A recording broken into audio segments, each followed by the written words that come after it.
Welcome everyone to the 12-step path big book workshop. My name is Lisa and I am a long-term student of the 12 steps path to recovery.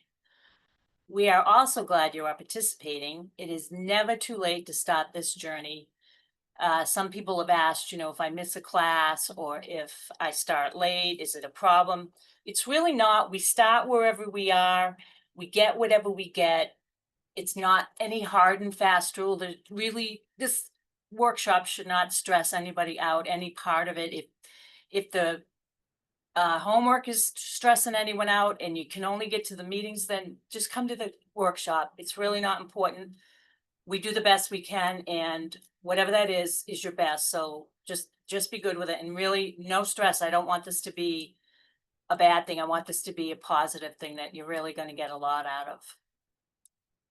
So please join me in prayer for a new experience. We are setting aside and letting go of our preconceived notions, and we open our minds, we open our hearts to our higher power, the power that guides us in our daily endeavors. So please use this in your daily prayer work and edit the prayer to fit your needs if you have to. Every once in a while, the one we read, I change up a little bit just to, give example of how you can tweak it to fit your daily needs, or if you're in a stressful situation, or you're going out the door and you're going to do something that's stressful, you can say the set aside prayer and you put all the words in there that you need, so that whatever you perceive to be happening that might be stressing you out, you can ask your higher power to lift and remove those instances. And this is exactly what this prayer is about: setting aside. So God, please set aside everything that I think I know about myself, my insecurities, my need to be in control, and you, for a new experience with myself, my lack of alignment, and especially you. Please join me in the serenity prayer. God, grant me the serenity to accept the things I cannot change, the courage to change the things I can, and the wisdom to know the difference.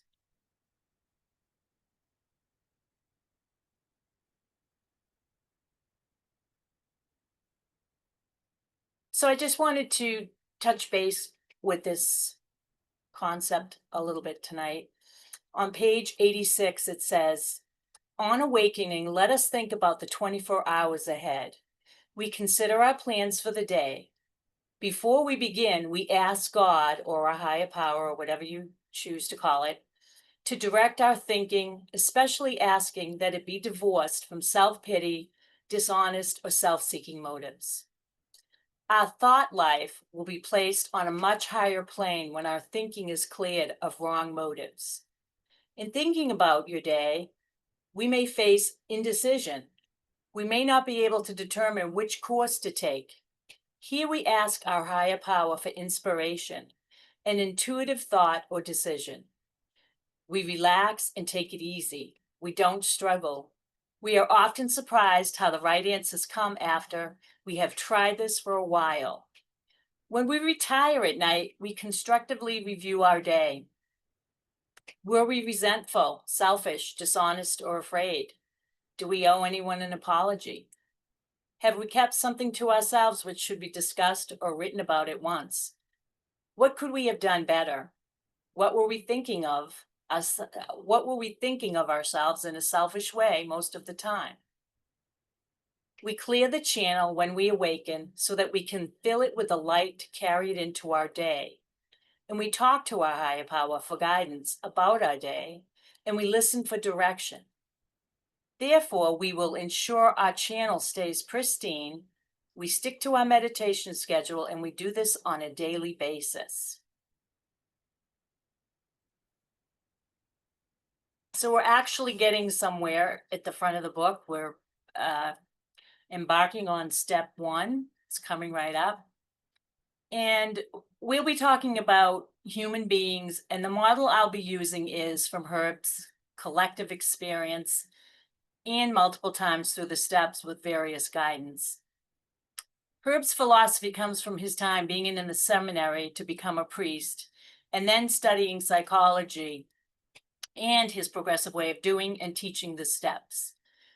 Herb got sober when his wife's treatment center asked him to support her in her alcohol addiction recovery.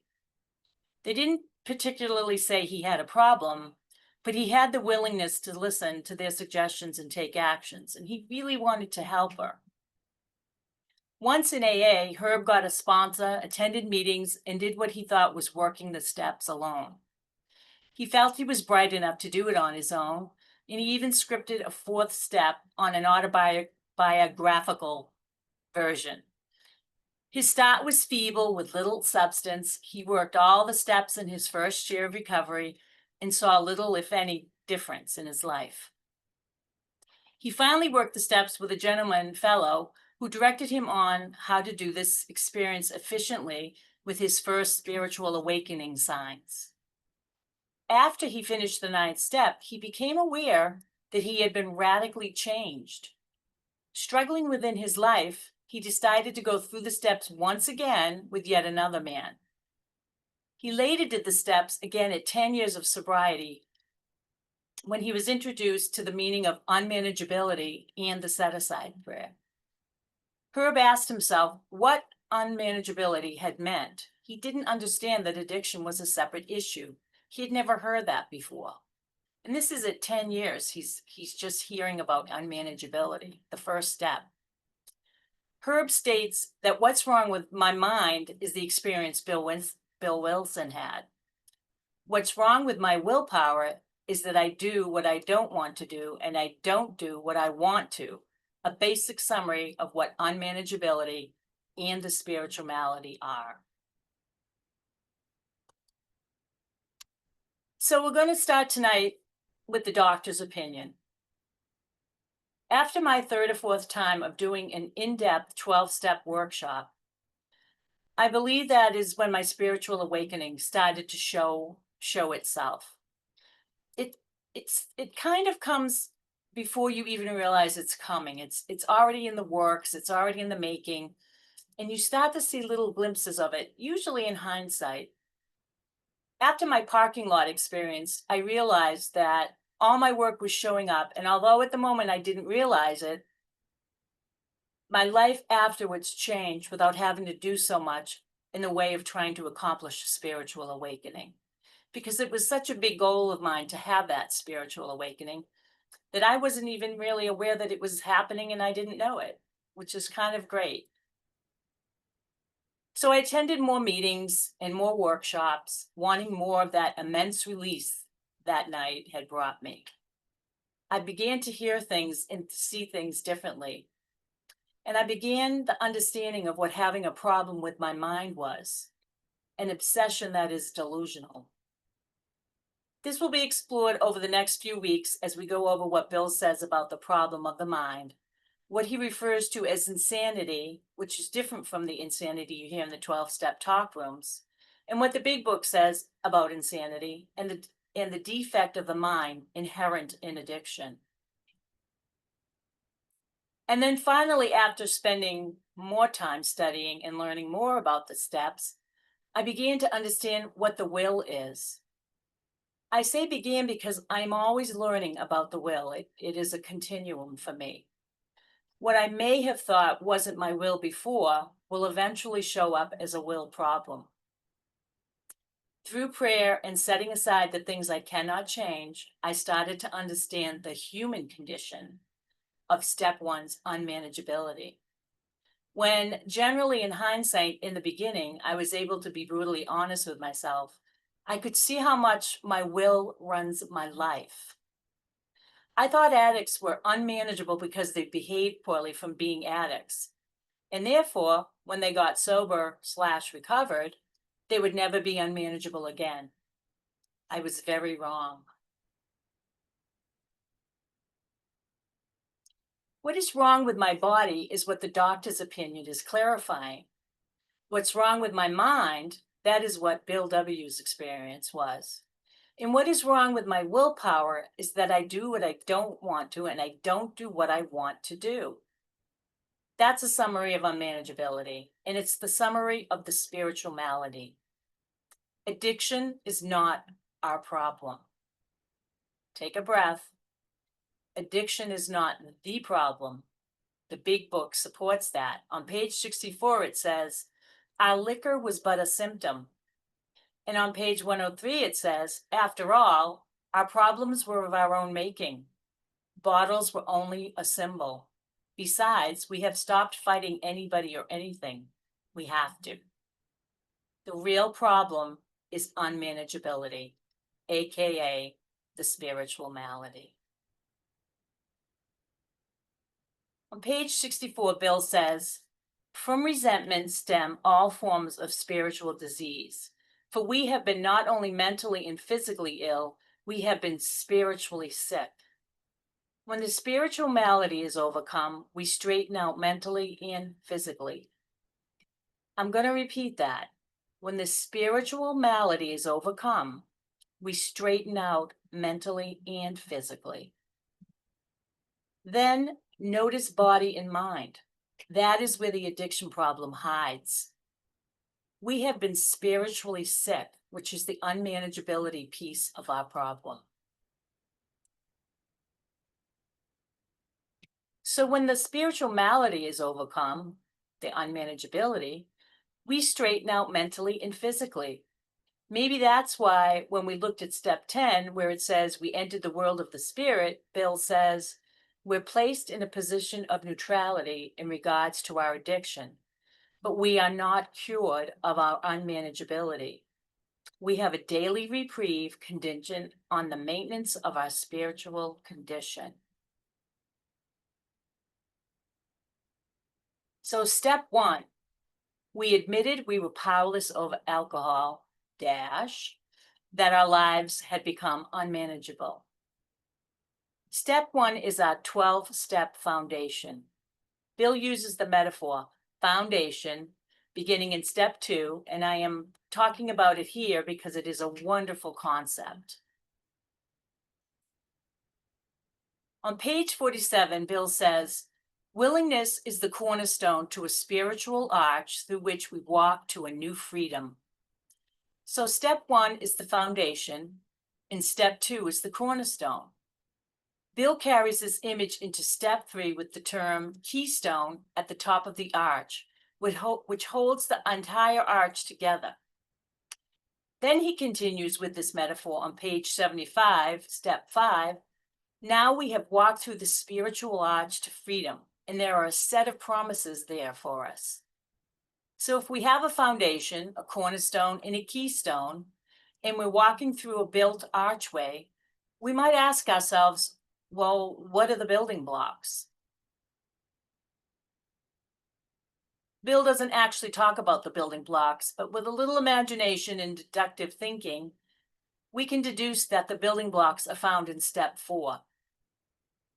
This model of the body, mind, and will serve us really well in step 1. Then that builds towards step 2 and then step 3. To really understand and experience step 3, I move towards the structure process and will be able to walk through the arches.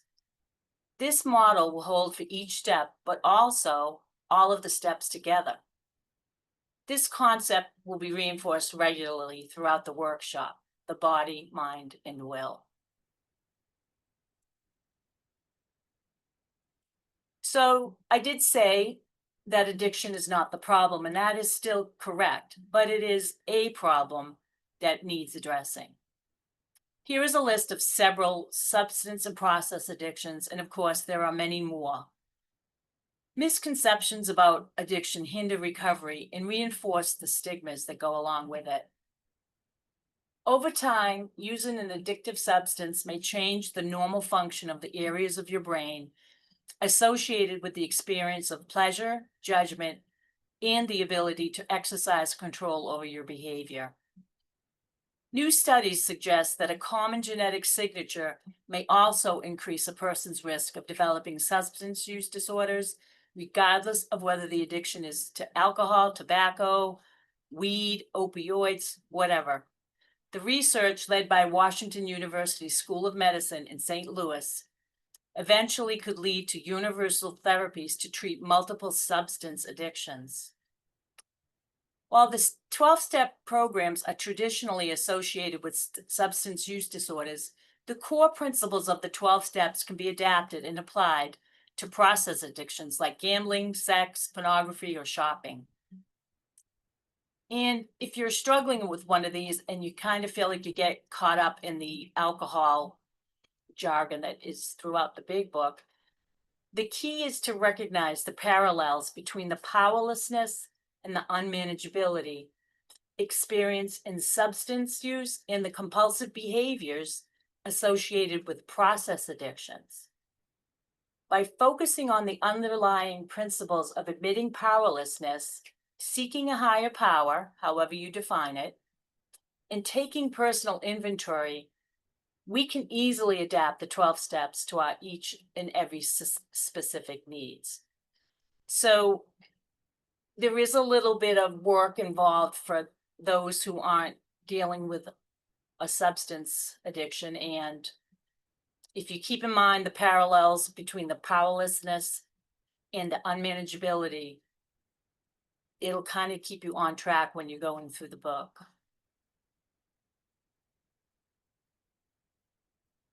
And our invitation of this process is to have an experience. Knowledge is a great start, but until we allow it to penetrate our soul and create a change in attitude and actions, it will stay academic. Bill talks about the bondage of self, terrorized Lisa in the chains of her own mistaken beliefs, thoughts, and suppression, and although it was inherited at birth, is mindlessly struggling through life, waiting for a revival of the truth. Bill calls it a spiritual malady, the bondage of self, because we are powerless over addiction, unmanageability. Seeing the problem of unmanageability enables us to see that we are powerless over addictions. There's no blame, just the desire to recover.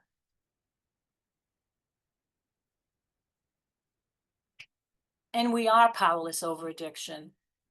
It's not that I am powerless over addiction and my life is unmanageable. Of course, when I am in my addiction, whichever one that is, my life will be unmanageable. I'm in my 60s, and today I know with certainty that on my own version of power, my life is not manageable and continues to spiral downward. Decades of unmanageability was acutely evident when I did what I did not want, and I didn't do what I wanted to. No matter what method I tried, or how many meetings I attended, or how many books I read, I still couldn't do it. There is a problem in the body. That's very evident. And it's called an allergy, per se, an obsession, according to Dr. Silkworth. Dr. Silkworth is a psychiatrist and medical doctor with a specialty in psychoanalytic theory.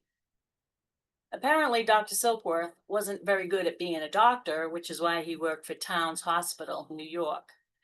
He couldn't get a successful practice together for whatever reason, but he is or was a very qualified man, a medical doctor with psychiatric training. So they called him a psychiatrist, and he ran the drug and alcohol treatment program for the hospital. Dr. Silkworth's conclusion on how to overcome addiction is entire abstinence for an addict. Of course, complete abstinence won't be true for a food addict because we cannot abstain from eating, but we can abstain from the foods we use addictively. We are powerless over our addictions, but also over people, places, and things, and certainly powerless over circumstances. What does powerless mean? Have you ever gone to the beach during a storm and tried to stop a wave from coming ashore? Well, why? Well, because we're sane enough to know that we don't have the power to do that. No matter how hard we try, we know we would never accomplish such a foolish task. There is no way we could prevent the wave from rolling over us and onto the shore. Some of those waves would probably knock us down, and some would cause us physical harm or even death as the storm got worse.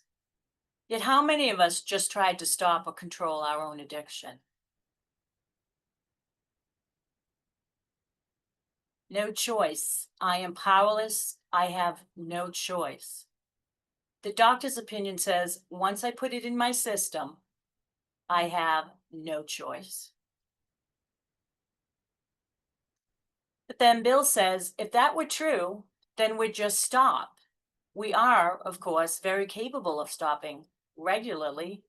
We stop for a weekend, a week, a month, a year, or even more. But the mind has a very similar issue of being defective as the body. Bill calls it insane.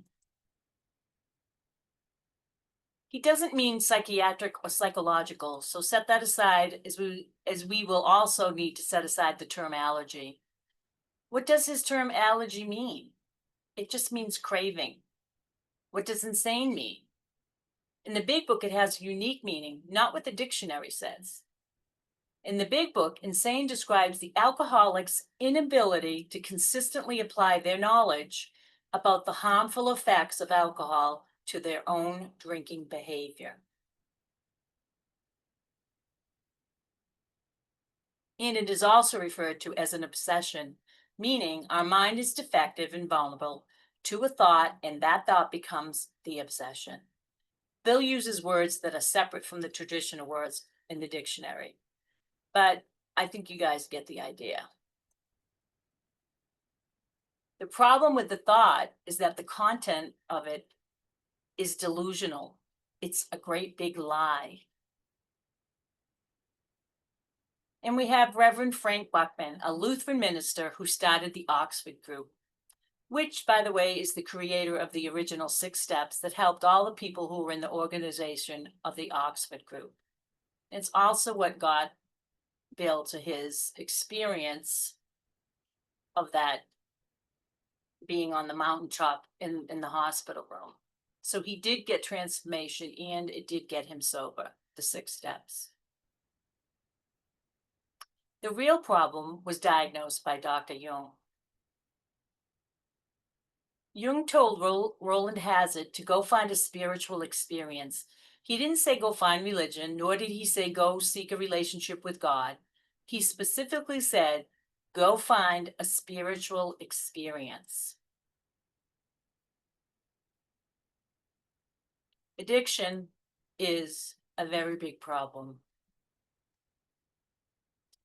It is the problem that brings us into the rooms and halls for the 12 steps of the big book. A problem of the body and a problem of the mind, as was mentioned earlier, is not the problem. It is a symptom of the problem. But as I also mentioned, the actual problem is the spiritual malady. It is a problem of the willpower and of the spirit, a problem of powerlessness. So here's these statistics, which I actually looked up recently because I wasn't sure if Herb had done that recently. And the problem of powerlessness in the substance and process addictions in North America is 1 in 6, which I quoted a few weeks ago at 1 in 10, and it didn't go up in a few weeks, but it probably did in the last few years. Yeah, and I had checked it because I wasn't sure if Herb had checked to see it had risen. The new number for process-related addictions is a whopping 46% of people. Not quite half, but awfully close. 46% of people are walking around with a process addiction. That, to me, that's staggering. The reason Bill was able to say our way of living may have its advantages for all is because unmanageability is the human condition. It doesn't matter whether you're addicted or not.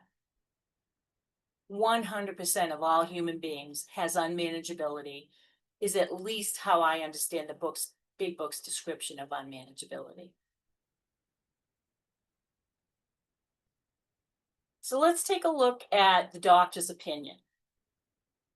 He talks about the problem being a problem of the body, a physical defect that is described as an allergy.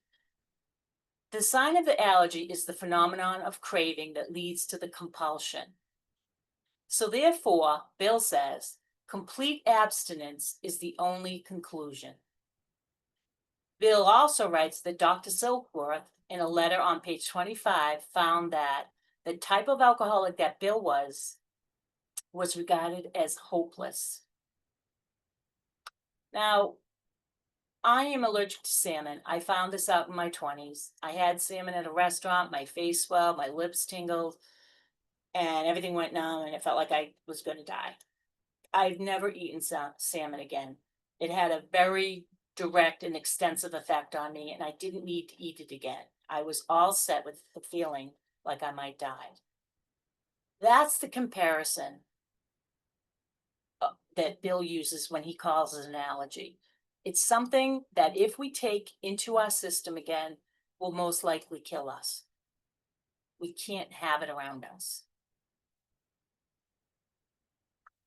Restless, irritable, discontent, and the tension are the reasons we use addictions.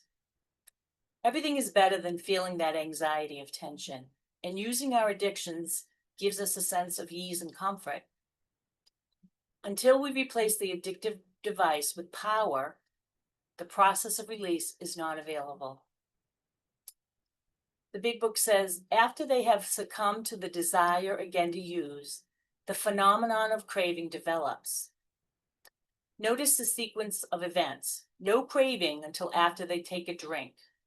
He is saying this person has taken the drink or addictive vice, and then the phenomenon of craving develops. So in other words, it is a biological problem that is a chemical problem. When alcohol is consumed, it's primarily processed by the liver, which converts it into a toxic substance.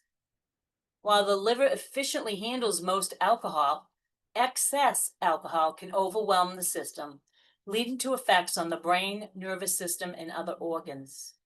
This is the chemical trigger for alcohol addiction. Using alcohol can impact the balance of neurotransmitters in the brain, leading to cravings and making it harder to stop once you've started. This can create a cycle where drinking becomes a way to avoid or reduce withdrawal symptoms. Bill says there are two components that make us addicts. When I start, I cannot stop, number one. Number two, when I stop, I cannot stay stopped. The first is a problem of the body, and the second is a problem of the mind. This is the doctor's opinion. This is a medical diagnosis. He is saying it is not a mental control or emotional issue, nor is it about intelligence. It is strictly biological.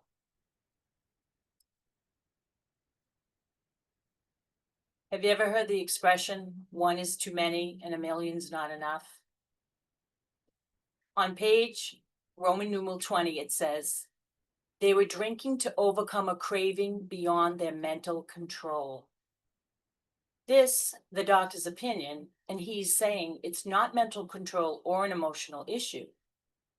It is not a willpower issue, nor a knowledge issue. It is a biological chemical issue.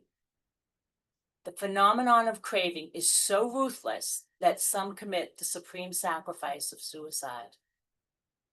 The doctor gives us a variety of types of addicts: the psychopaths, the emotionally unstable, unwilling to admit the delusional person, or the person who's manic depressive. And the fifth type is those that are entirely normal in every aspect except the effect alcohol has on them. The style of drinking or using varies by each individual, but there is one symptom, in the doctor's opinion: no choice. They cannot start using without the development of the phenomenon of craving. That phenomenon of craving is a biological mandate.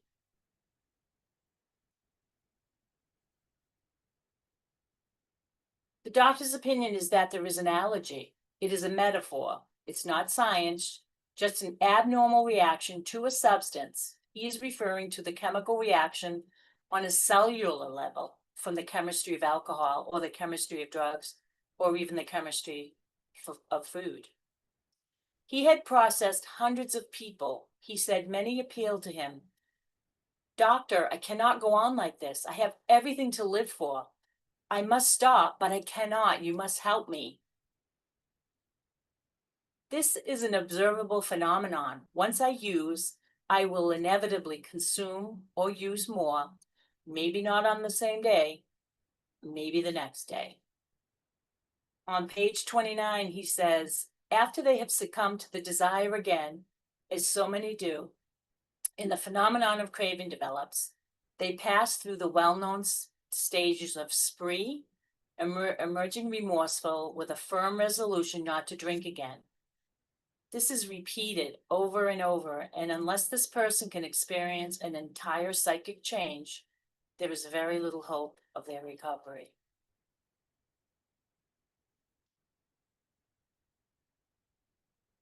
So the doctor's opinion, based on the letter, is that we have the allergy. That is a metaphor. It's not scientific. It's an abnormal reaction to the substance, meaning non-addictive people don't have the addiction compulsion, whether it is an addiction to alcohol, drugs, food, porn, sex, work, exercise, relationships, gambling, anger, and fear. These addictions are about repetitive behavior over which we have no control, which leads to negative consequences. But the key to the doctor's opinion is his definition, his unique use of the word craving. He doesn't use it to describe it mentally or emotionally. In process addictions, behaviors like gambling, sex, or shopping trigger the release of dopamine in the brain's reward center, similar to how drugs and alcohol do, creating a pleasurable feeling that reinforces the behavior, and that is what leads to the addiction. This dopamine surge disrupts the brain's reward system, leading to tolerance and a compulsion to repeat the behavior to experience the same pleasure, even when it has negative consequences. The doctor doesn't even talk about it being an issue centrally in the body. He's talking about a cellular chemical reaction to the chemistry of all these addictions. He's talking about what goes on in the body's brain.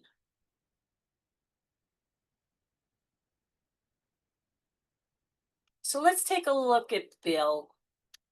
Bill was born William Griffith Wilson, also known as Bill W., and he was raised by his maternal grandparents, Fayette and Ella Griffith. However, his paternal grandfather, William C. Wilson, was an alcoholic who stopped drinking after a spiritual experience on Mount Elias near the family's Mount Elias Inn and Tavern in Vermont. Pretty ironic, very similar to Bill's mountaintop experience. The story of his grandfather's dramatic turnaround was frequently recounted to a young Bill by his mother, Emily Griffith Wilson. The details of this story are that William C. Wilson, a hotelier and second-generation marble worker, quit drinking after a mystical experience on a mountaintop, influenced by the preaching of an itinerant evangelist. This powerful story likely left a lasting impression on Bill. It's important to note that Bill's parents divorced when he was just 11, and he and his sister Dorothy were then raised by the maternal grandparents. They likely both suffered from abandonment issues. Bill's father left for British Columbia, and his mother went to Boston to study osteopathic medicine. Despite this, his mother likely continued to share stories with him, including the story of his paternal grandfather's recovery from alcoholism. Bill was warned many times about his grandfather's alcoholism. Bill said, "I fancied myself a leader as a quite frankly armchair psychologist. He was overcompensating for his own awkwardness and sense of inferiority." Then when Bill was in the service, he got very exposed to alcohol at parties and going overseas. He had his first drink of alcohol in Massachusetts, right down the street from me, during the summer of 1917 while on military training, where he had a glass of beer that had little effect on him. His first experience with a Bronx cocktail was a few weeks later at another dinner party, which led to him feeling at ease with his shyness and thinking he had found the elixir of life. And when he returned from the service, his issues were connected to the alcohol use. Once out of the service, he attended law school, but barely graduated due to drunkenness during his studies. He never sat for the bar exam, as he was enthralled with Wall Street, and finding ways to gain information on companies shortly made him a millionaire. In 1925, Bill and Lois loaded up a Harley-Davidson motorcycle with a sidecar and set out on a years-long journey of the Eastern Seaboard. Bill's goal was to drum up business, and Lois's was to keep him away from the drinking.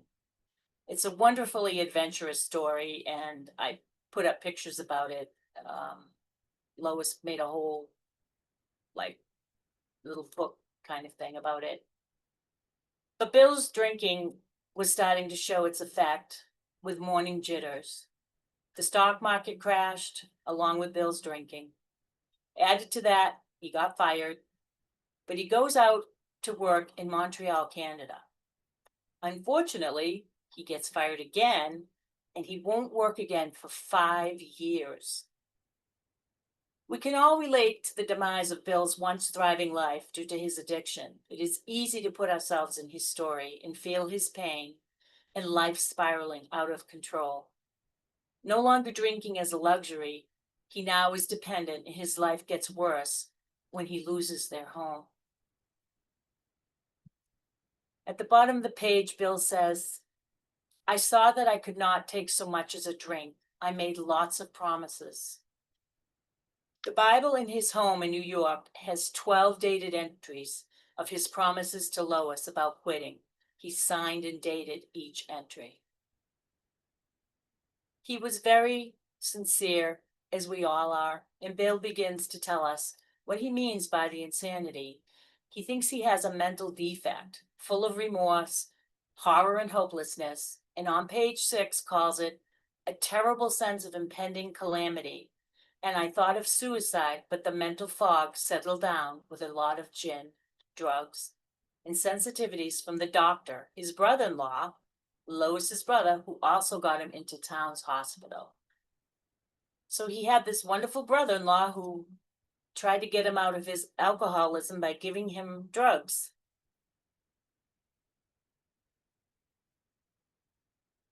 On Armistice Day, our Veterans Day, the end of the war, Bill said after 3 stints in the Towns Hospital, he realized self-knowledge wouldn't fix it. He said, "Coming out, I now know myself better," and he still drank again. This is a wonderful mental image. He returned to the hospital and he hears the doctors outside his room talking to Lois that he is going to die, or he is going into an asylum with a wet brain. Wet brain, also known as Wernicke-Korsakoff syndrome, is a severe neurological disorder caused by chronic alcohol abuse, characterized by brain damage affecting primarily memory and cognition functions. So for Bill, it was either undertaker or asylum. It was a devastating blow to his pride. He is hopeless and helpless and stuck in a corner at last.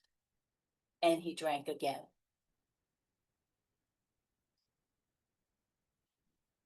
Bill says on page 8, "No words can tell of the loneliness and despair I found in the bitter morass of self-pity."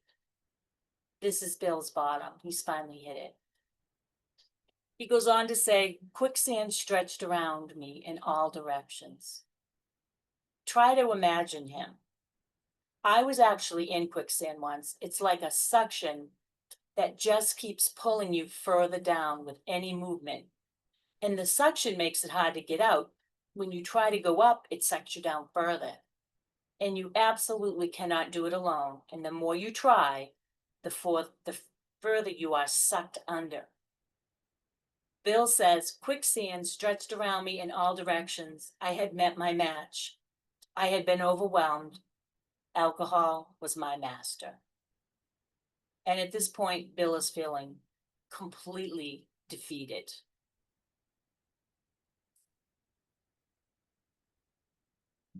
Bill is finally surrendering and writing in hindsight. He says he stepped from the hospital a broken man. I was catapulted into the fourth dimension, a different place.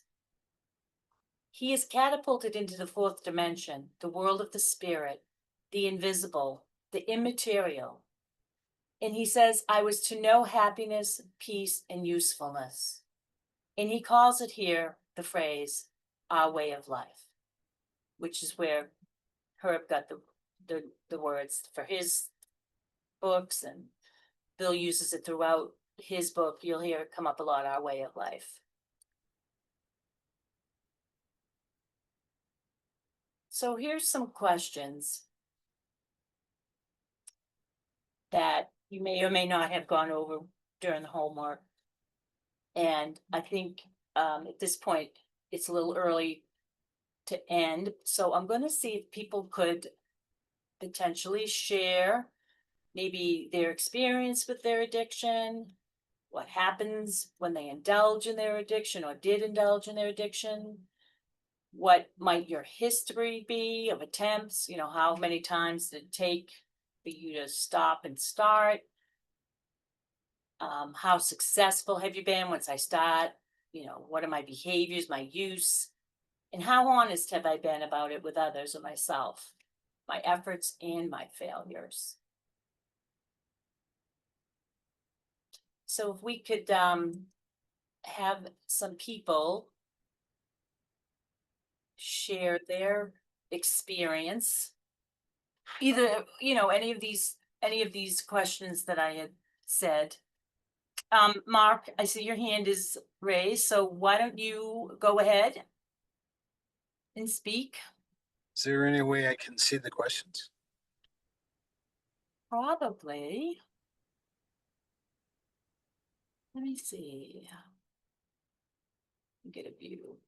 Put it up here. Okay.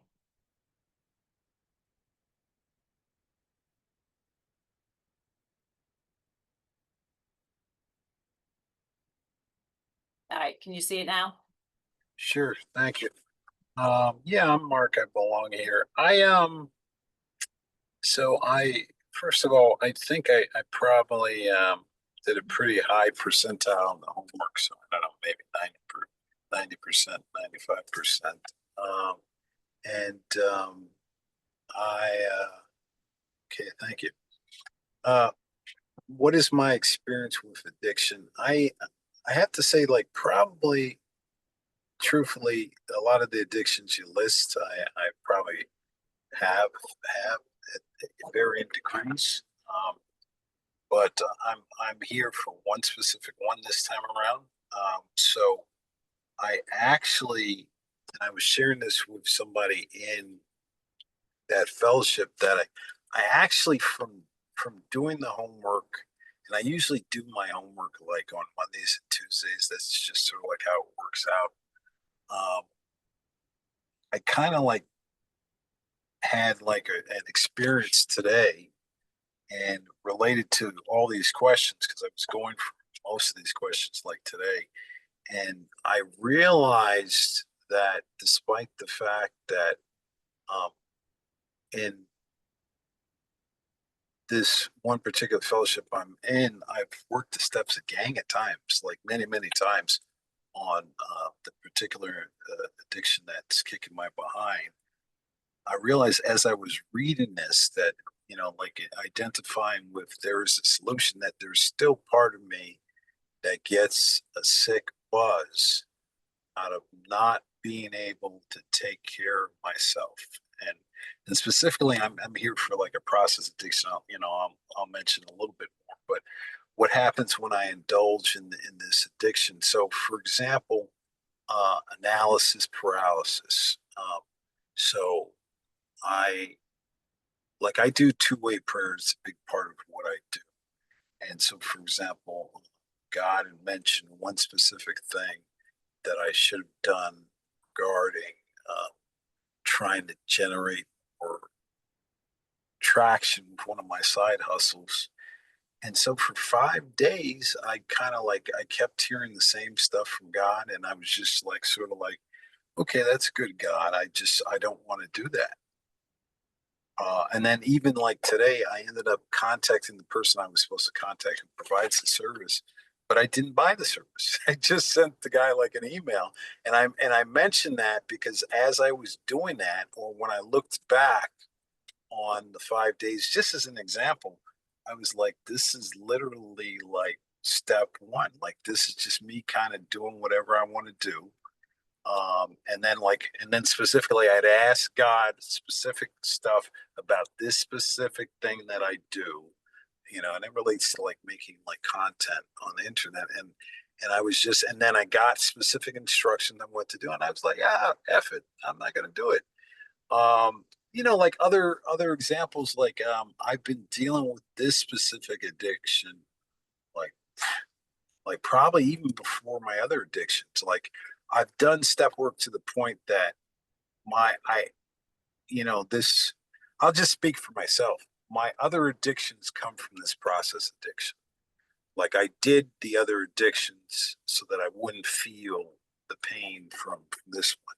So for example, when I was 11, I had an opportunity to really kind of do something for one of my arts.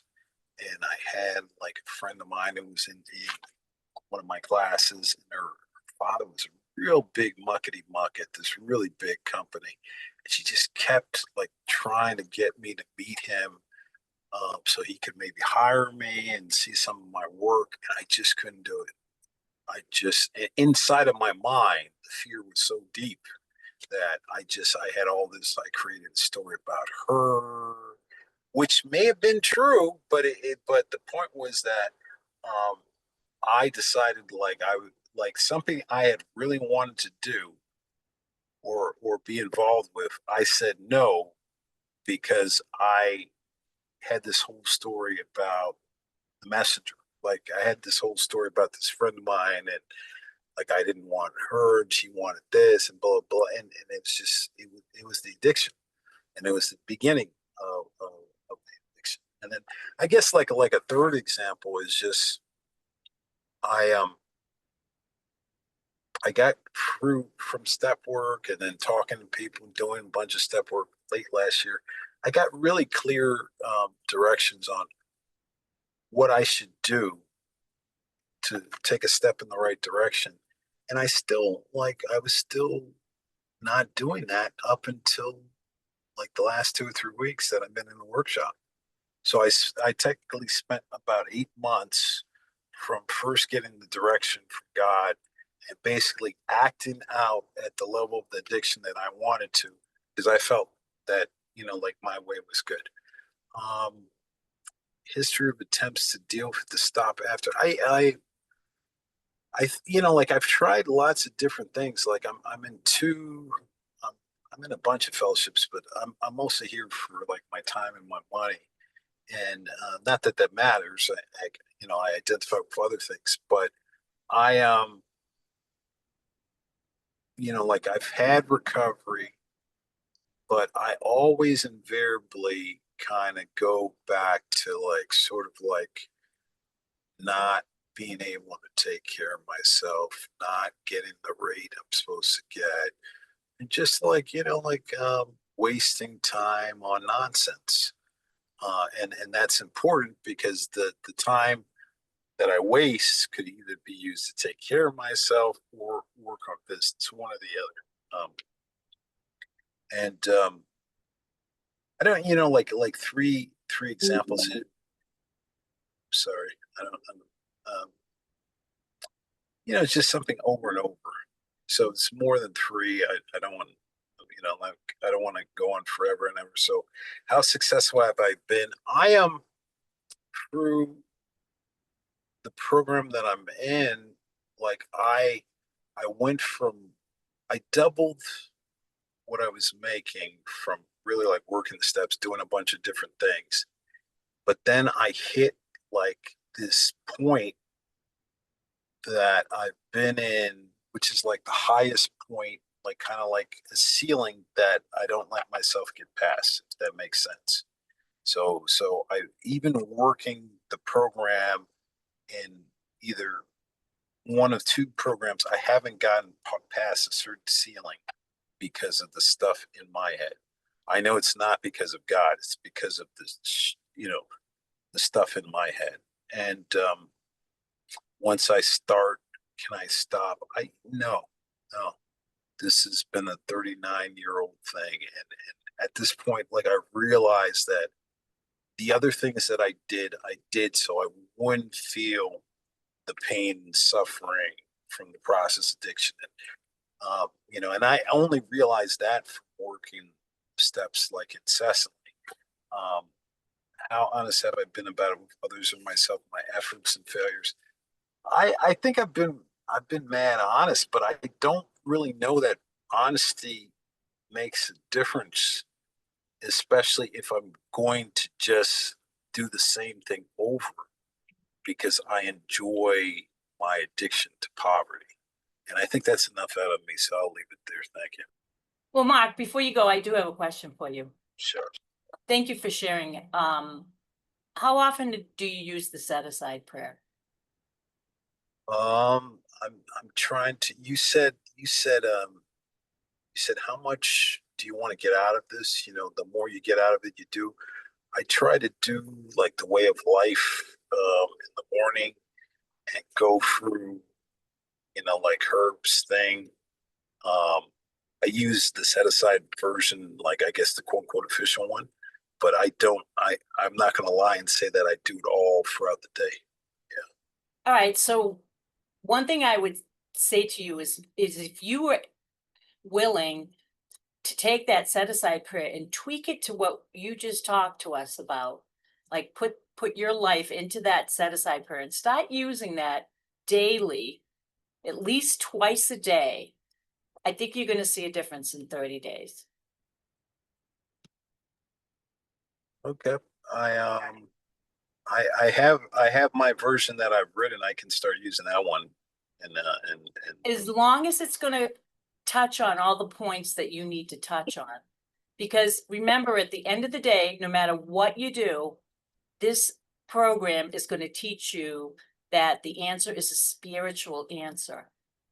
So if we're not spending time during the day, whether it's morning, noon, night, whatever it is, and we're not touching base with that spiritual part of ourselves, we're not getting the full program.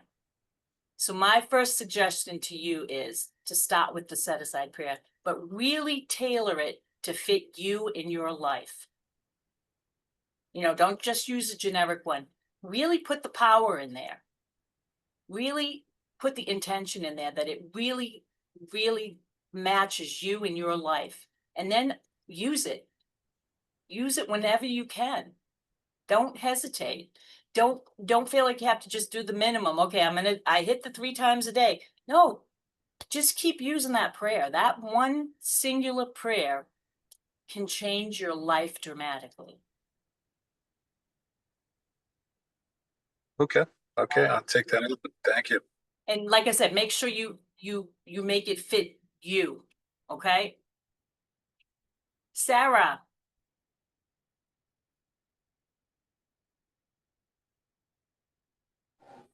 Do you hear me? I can hear you. Okay. Um, I thank you for your comment, your previous comment. I always enjoy listening to you. Thank You have to go back and listen to it again. I did go through the homework this weekend with the week, and I did answer these questions, but I've written them down in another folder, which isn't really accessible. So I'm glad you're showing them on the screen. Now, what's my experience with addiction? Well, with me, it's primarily food, the flour and sugar. And I've also gotten into shopping and maybe spending too much time on the computer, but have not gotten into alcohol or drugs or some of the major ones that you mentioned. But it doesn't matter. I do know that when I came into the Food Act program, and we were reading the big book, I had a little bit of problem oh, I'm not an alcoholic. In fact, I didn't even realize that FA was a 12-step program. Not that we didn't need, we do have alcoholics not in my immediate family, but on both sides, in the grandparents and great grandparents' side. So it's there in my genes.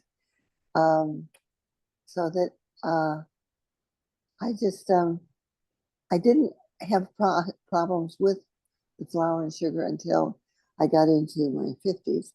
Because I just was always very high strung, very active.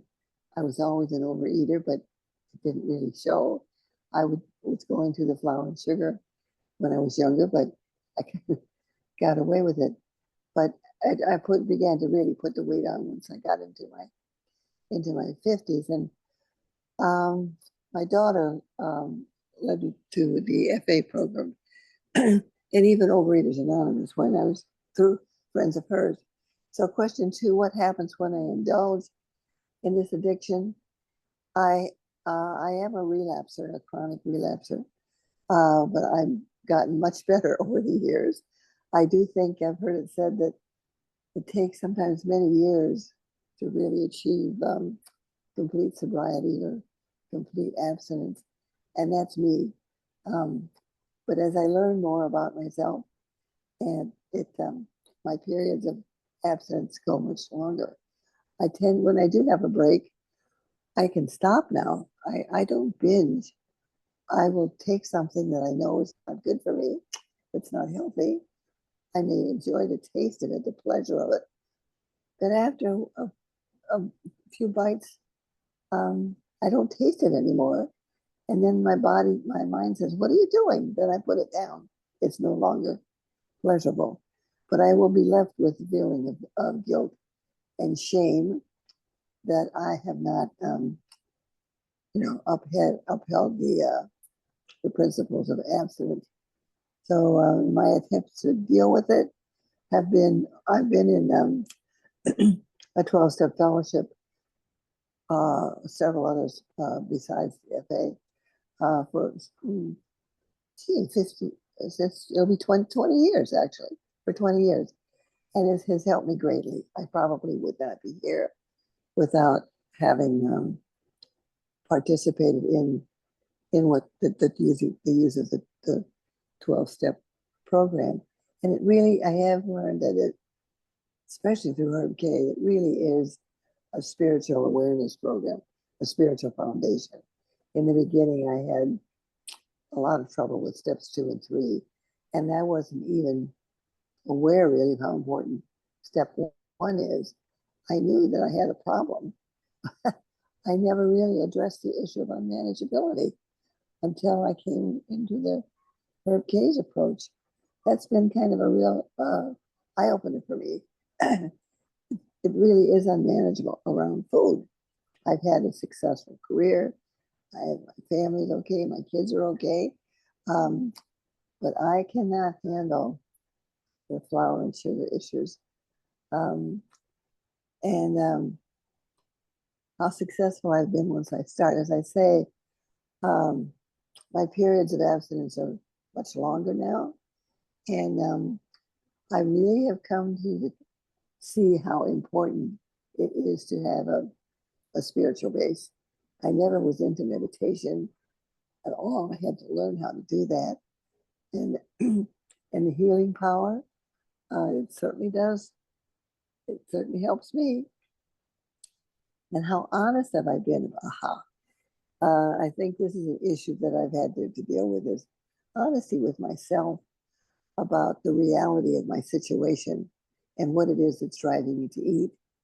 And I have a lot of codependency issues that I've had to just really just deal with. And what does they say? If something is painful, I've learned deal with the pain and live through it rather than try to stuff it with food or whatever, some other addictive action. I found that it really is important for me to be honest with myself. I don't cheat on the income tax. I don't cheat on my husband, but boy, I cheat on food. I can really cheat with my food and a little bite here and a little bit here. so that I have gotten much better with definite improvement, which is why I'm repeating the 12-step program with you. This is my second time through using the spiritual awakening approach, which I think is, for me, it's really important. For me, it's primary, and I think for me, and I've been told for years that if you have a strong spiritual foundation, the other things fall into place, and that's what I've really had to work on developing, and it's made a big difference. But I'm still a work in progress, which is why I am tuning in here. So thank you. I Thank you, pass. Sarah. Thank you for Mhm. sharing. Okay, I believe Marlene, you're next. I am. Thank you, Lisa. I am Marlene. I'm a food addict from Canada. Um, my story, I'll kind of keep it short. I'm basically here now because, as they say in FA, I have the gift of desperation. I am desperate. I was very successful in the program. I lost like 85 pounds in 9 months. But it was kind of at the tail end of COVID when there was nowhere to go and nothing to do and no invites. So it was pretty easy to do. Um, so it's really been 2 years. And then I got down south into the States where like you guys have so much more different foods than we have up here. And it was just like I was let out of jail. I'd lost all this weight and, like it's no big deal to eat this or that or whatever. My problem, like Sarah, is the flour. Actually, it's not even so much the flour; it's the sugar. Food wise, I'm totally fine. I can walk away from any meal and be just fine. It's the sweets. That's my problem. And now I'm just on that hamster wheel, around and around and around, 3 days good, 5 days bad, 2 days good, 3 months bad. And then it's funny because something sort of clicked listening tonight. Um, I feel, and I don't even know if anyone said it or it just popped into my head. I am playing the victim. I am definitely playing the victim. I have a lot of shit, excuse my language, going on in my life. And of course, like, go ahead, honey, eat whatever you want. You're going through some serious stuff. Like just eat. Right. Well, why? Of course not. Like, I've got that on my shoulder.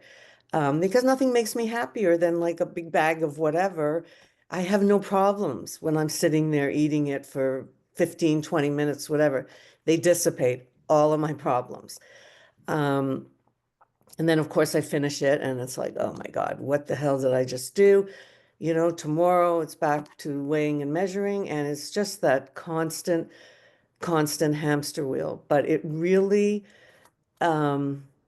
struck me tonight, that I don't know, maybe it was the quicksand picture or whatever. Like I have to pull myself, and like you said, you can't get yourself out of it. You need help. You definitely need help someone helping you pull yourself out of that quicksand. And I need the program because I never felt better. I never looked better. Um, Everything was different about me back then. Now it's like I don't want to go out. I don't want to do anything, like God forbid I should get an invitation to something. Like it's just, I don't want to live like this. So I am trying desperately to get back to it, and listening to you every week. Last week I was away, is really kind of bringing me back. So I appreciate that, and thank you for all you do. Thank you for sharing. And what we do is our old behaviors are when we have a tough day. Oh, well, I had a tough day. I'm gonna eat a cookie because I had a tough day and I deserve a treat. Or, maybe even as a child, that's how people dealt with you. And Mhm. now as adults, we do it and we keep doing it even when it's detrimental to our health, which is why it's an addiction issue. So what you might want to try to do instead of treating yourself with a cookie or whatever kind of sugar you like is asking your higher power to have you do something different, have you see it differently. Ask for the power to see things differently so that you're not knee jerking into the kitchen and basically killing yourself with food. Yeah, no, Because that's a life good is gonna idea. be tough, you know, and sugar is never gonna solve a single one of your problems. In fact, it's gonna create more, but your higher power, now that's a whole nother conversation. Your higher power has the capacity to do what you need the sugar to do, and the sugar will never do it for you. Never. So that's the switch. That's the switch, that's the turning that we do. We stop and we say, okay, I don't want to put sugar. It's basically poison in my body.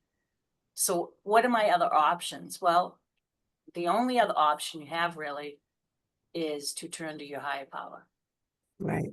And in the beginning, you will still crave that sugar because it takes time.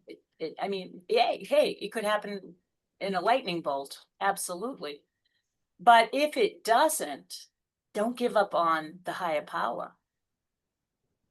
We have to be willing to be willing to be willing to be willing on some days, Yeah. you know, and we just, instead of grabbing the cookie, grab your book, grab your big book even, sit down and read it. Yeah. And then think about, okay, now do I need the sugar? Your, I'm gonna your go life, downstairs right yeah, after and throw it all away because there's so much down there. yeah, your life doesn't need sugar. Your life needs direction, and the direction is towards the higher power. Yep. So when the sugar comes knocking, what's that saying? Fear knocked on the door and faith answered it.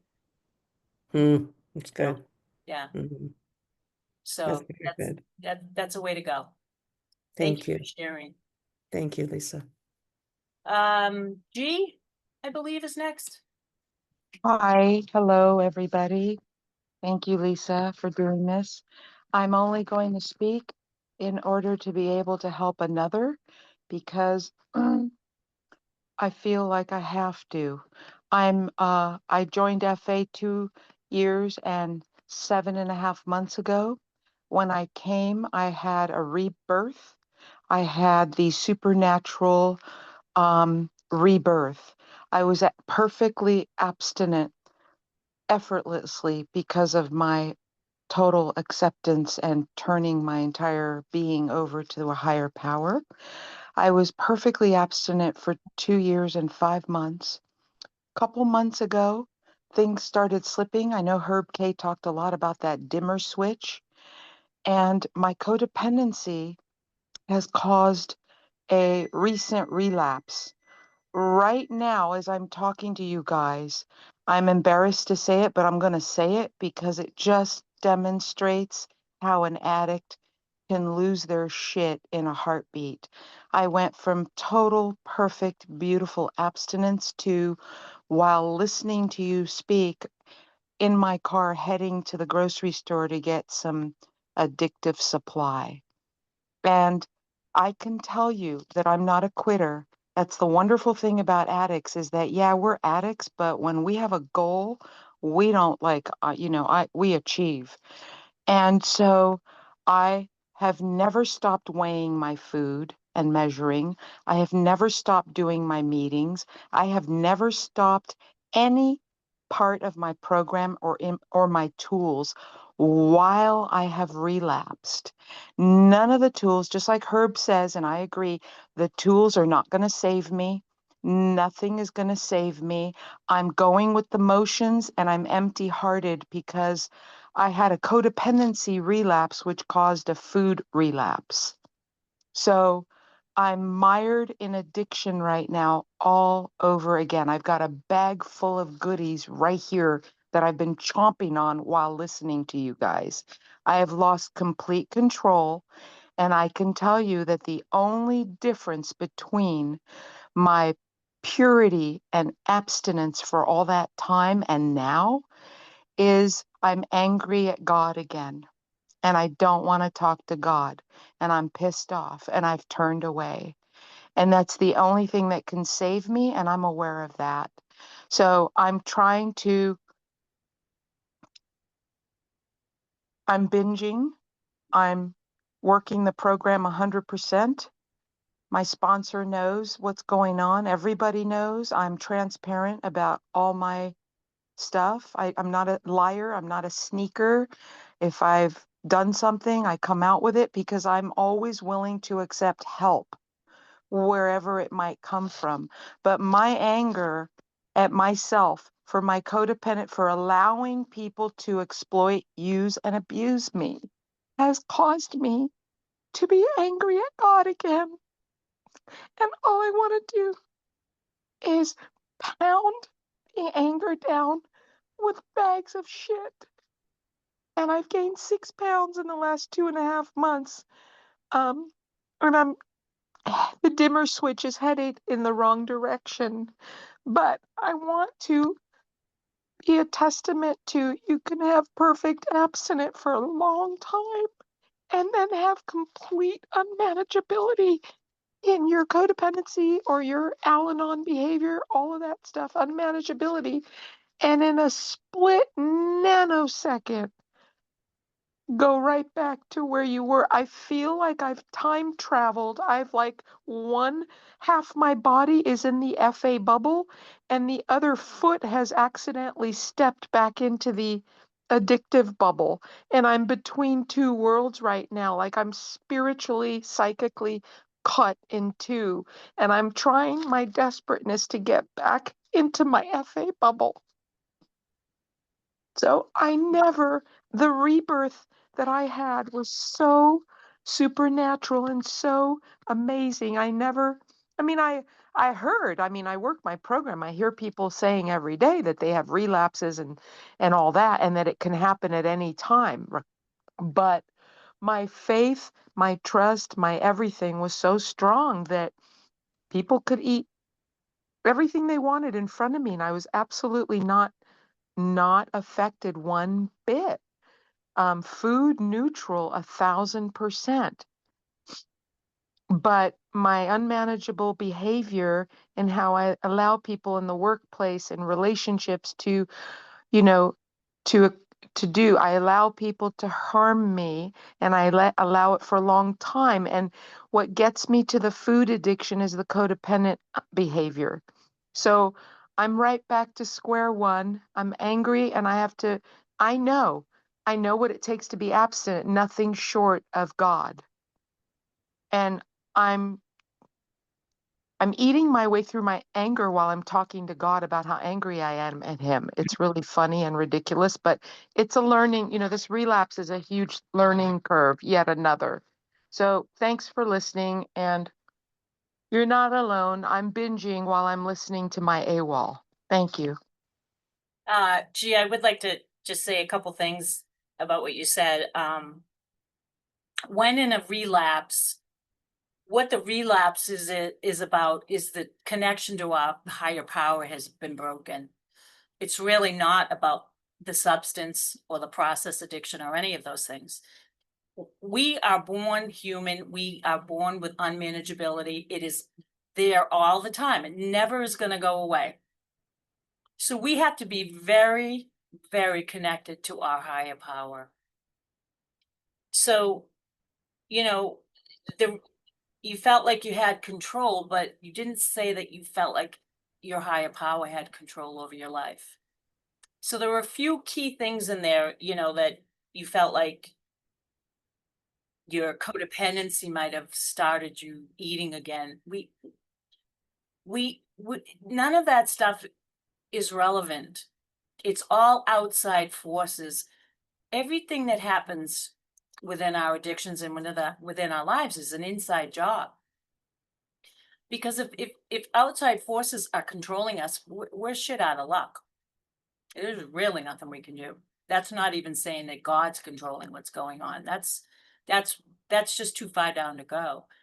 So, I would be willing to say that when you were feeling like your abstinence was really strong, your connection to your higher power probably was too. And if you're struggling with relationship issues, codependency things, then that's another different area you might want to address. But at the end of the day, you've got to turn your life over again to your higher power. And, you're never going to get in control because you're not in control to begin with. Your higher power is. So I would like to don't beat yourself reframe. up.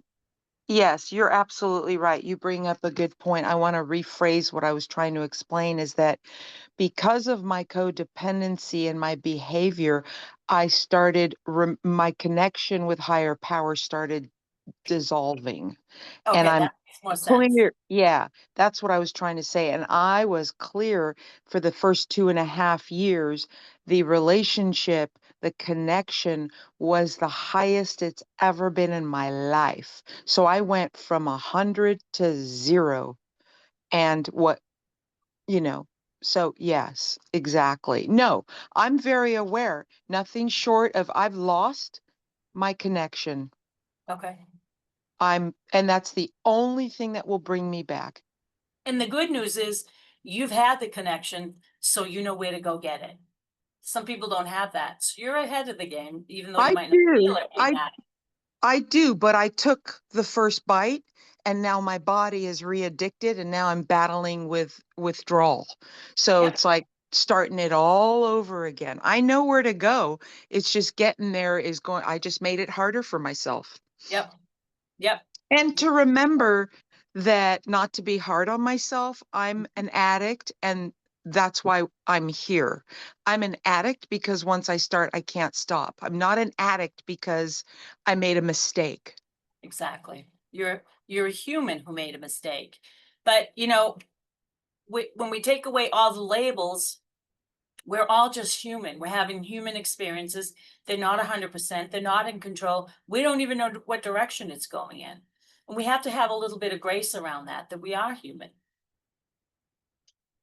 Right. And this relapse would be an opportunity to torment myself times 1,000. And I don't do that anymore. I'm just trying my best to, someone suggested today, have your angry words with God. You know, I have this issue with I don't want to cuss at my higher power.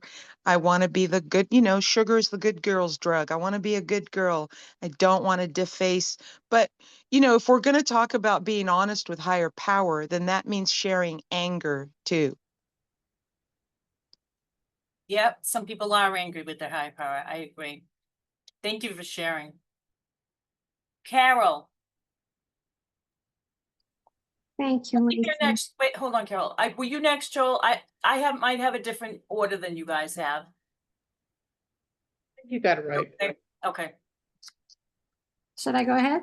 Go ahead, Carol. Okay. Okay, my experience with addiction. Well, I have lots of addictions.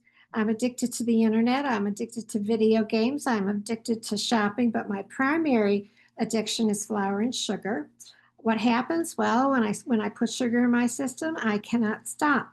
To give you 3 examples, I start with 2 cookies, and before I know it, the whole bag is gone. I start with a slice of cake, and then before I know it, this is all in one sitting, the whole cake is gone. I've thrown food away in the garbage because I don't want to eat it, and I've gone and I've retrieved it and eaten it. I've eaten frozen things, sweet frozen things, because I just can't wait to get it in my mouth. So it's pretty bad. My attempts to deal with it, what is the history of my attempts? I've been on every diet known to man. Dr. Atkins, I was a lifelong member of Weight Watchers, and then I did get into FA, and I have been in FA for 11 years. That's the only place where I found success. So what's the next one? How successful have I been once I start to control substance abuse and behavior? Not successful at all. And how honest have I been about it? Not honest at all. I love to eat alone so no one can see how much I'm eating and what I'm eating. That used to be my greatest pleasure, just eating whatever I wanted while I was all by myself. That's it. Very good, Carol. Thank you. I like to eat in the car, then nobody sees anything except the drivers. Right. You have to get rid of the wrappers. That's the hard part. Okay, Joel.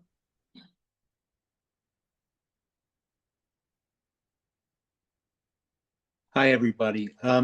So I am an overspender, and I've never been in the 12-step program before, and I'm 66.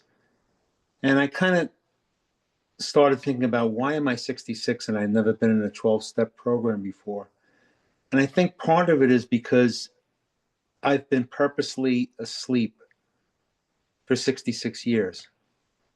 I've refused to confront the 300-pound gorilla in the room.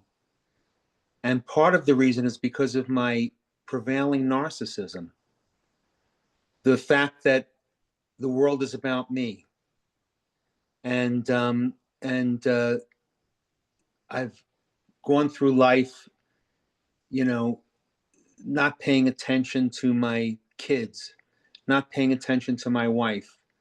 Yet this wonderful woman still pays attention to me. People say that, you know, I'm great and all this stuff, but I know deep down inside that I am a narcissist and I am selfish, and that my spending really is not the problem. The problem is me, is that there is this problem in my soul. And I think that this past 2 months of being on this program is sort of like made me focus on that. And it's a hard thing to realize after the stupidity of the past 66 years of constantly being a chiseler. And I had a high paying job, and I'm retired now. And even with a high paying job, I was living from hand to mouth all the time. And my wife was doing all of the saving, and all of the things that needed to be done were being done by her, because she realized that I was just not going to do them. That all of the money that I was making was just going to all of the pursuits and all of the junk and the crap that I was hoarding and doing. And I'm still doing it. I had a serious accident about a week and a half ago. I was carting away the remnants of a tree that a couple of guys and I chopped down. And I hit myself really hard in the leg with a piece of the tree, and I had a really bad hematoma. And I went into the hospital, and I spent a week in the hospital. I've never spent a week in the hospital before. And they discovered a heart problem while I was in the hospital that they couldn't work because it would require blood thinners that I couldn't have with this hematoma. Anyway, I don't want to get into that, but what did I do the entire time I was in the hospital in pain? I went on eBay and bought stuff. I mean, what a moron. But the thing about it is that I come by it honestly. You know, I think my mom was to some degree an overspender. My father may have been an overspender now that I look back on his life. Both of my brothers were overspenders, and we were all well-educated people who made a lot of money, and yet we all spent money on junk. Well, maybe I don't spend money on junk. I have some pretty good stuff, but that's not the point. The point is there is that there. It is a hole in my soul, and I'm here to try and figure it out.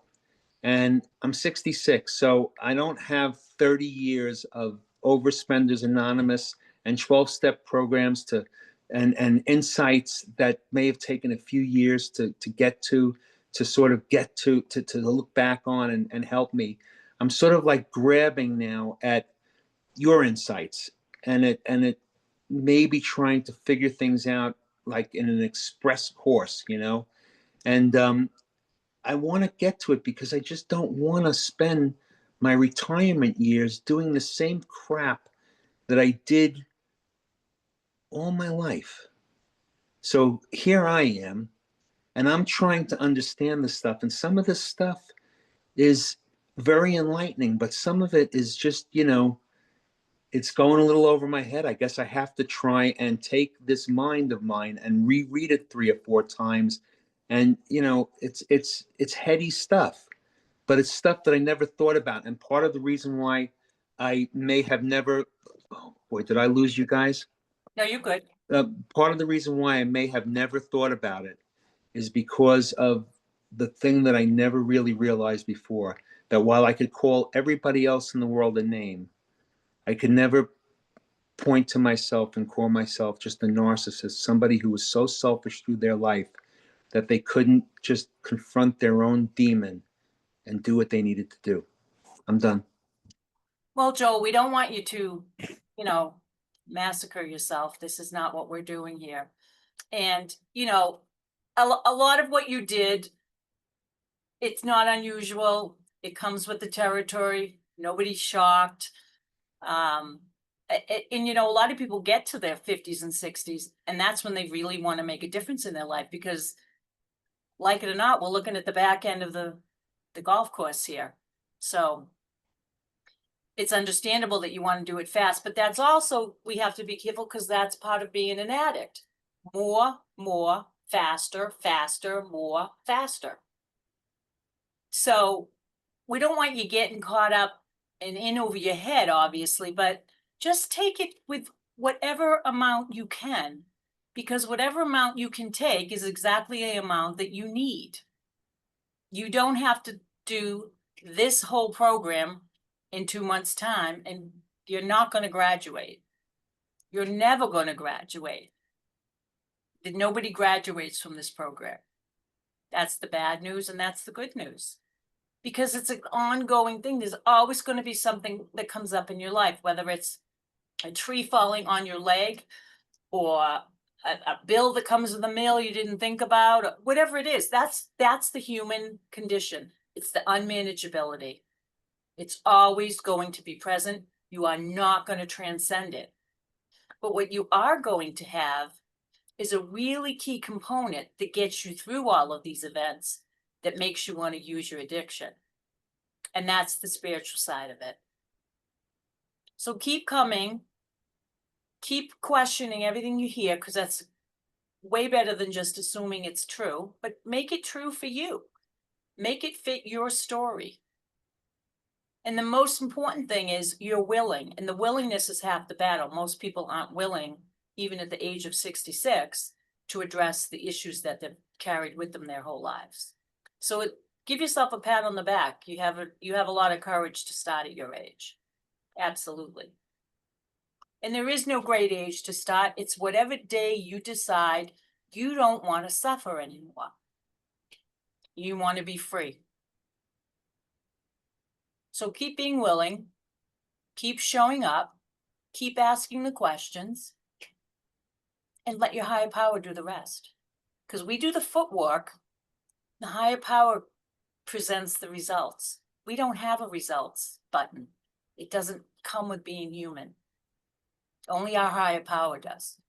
So you do all the work, and he hands you the paycheck. That is probably something that you can relate, being a working man, and you're retired now. So we put the footwork in, and our higher power gives us the end result. And I'm not saying the end result you want, I'm saying the end result. Because we don't get what we want, we get what we need. And sometimes we don't know what that is. That was a good song, by the way. Yeah, I know what you mean. Rolling Stones, very good. Yep. Play it when you're not sure. Thank you for talking. Thank you. David, Thank you all. thank you. Hi, David. Hello. Okay, so I'm just listening to you while I'm doing a task I've been putting off for a long, long time, at least a couple of weeks, but also much longer than that. A person that, because of addiction and dishonesty, I owe a great deal of money, and I've disappeared on them, and I need to write a letter saying to them what's been going on, and it's not easy to write that. And listening to this kind of a talk is helpful in doing that. Yeah. So today is also the 1 year I hate to use the word anniversary, but it's the 1 year anniversary of the death of someone that I'd lived with and had a very codependent relationship for many years. And so a lot of those feelings are coming up. And this letter I'm writing is actually part of cleaning up the wreckage I left from that relationship. And yeah, and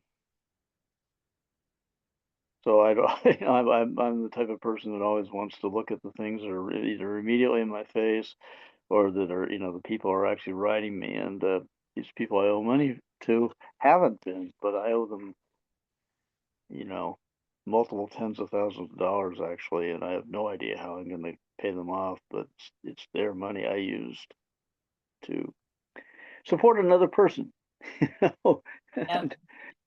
and uh, and also occasionally indulge in some of my own things, but mostly because if I'd set limits a lot earlier, I would have had to deal with a lot of anger that I wasn't.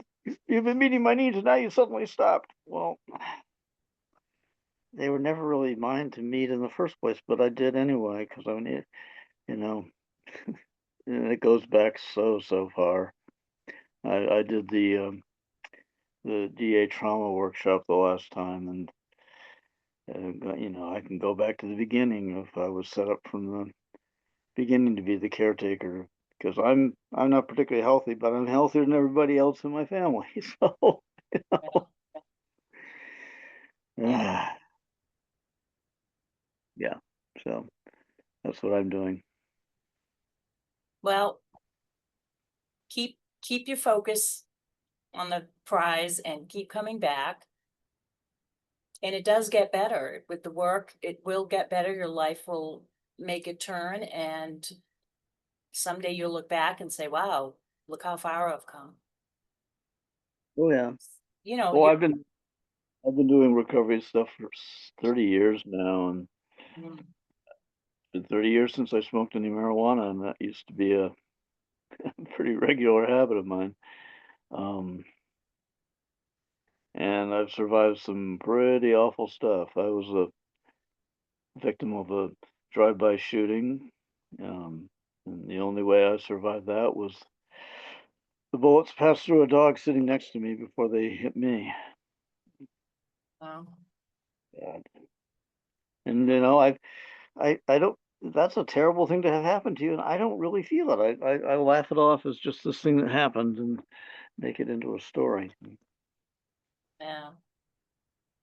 Well, we all have our stories, but try to stay focused on today, what's going on today, stay in the day, stay in the moment, and apply your program that you've had. 30 years is a long time, but stay with today. Do the best you can today. Yeah, yeah, I will do that. All right. Thanks for coming, David. Would anyone else like to share or have anything further? Okay. Did I just say one more thing? Sure. More of a process thing. Um, the homework and stuff that you send out, I'm not very familiar with the format it comes in, and it's not something where I can easily, highlight and copy and paste like a URL. I have to type them out, and I end up not getting the videos that you recommend. If you click on, you should be able to, they're all clickable links. You should be able to They click don't. on it and go right to The either, clicking doesn't work for me for some reason. um, when I send out the next video, if it doesn't work, send me back an email and let me know, and I'll take a look at it and see if there's anything that I can do Okay. on my end to see if Okay. you know Thank what's you. going on. Okay, and you can also, David, you can also go through the website and get them there, which might be easier. Okay. Yeah, that's an idea. Yeah, Okay, thank you. okay, thank you. Bye, Bruno. Okay, so thank you everyone for sharing and for coming, and like I said, if you have any questions that don't get answered tonight or you didn't get to ask, you can always shoot me an email and I'll try to get back to you as quick as possible. God, please grant me the serenity to accept the things I cannot change, the courage to change the things I can, and the wisdom to know the difference. Thank you, everyone. Thank you so much, Lisa, and Thanks, everyone. Lisa. Wow. Good, everyone. Thank you. Beautiful. Everyone. Bye, everybody.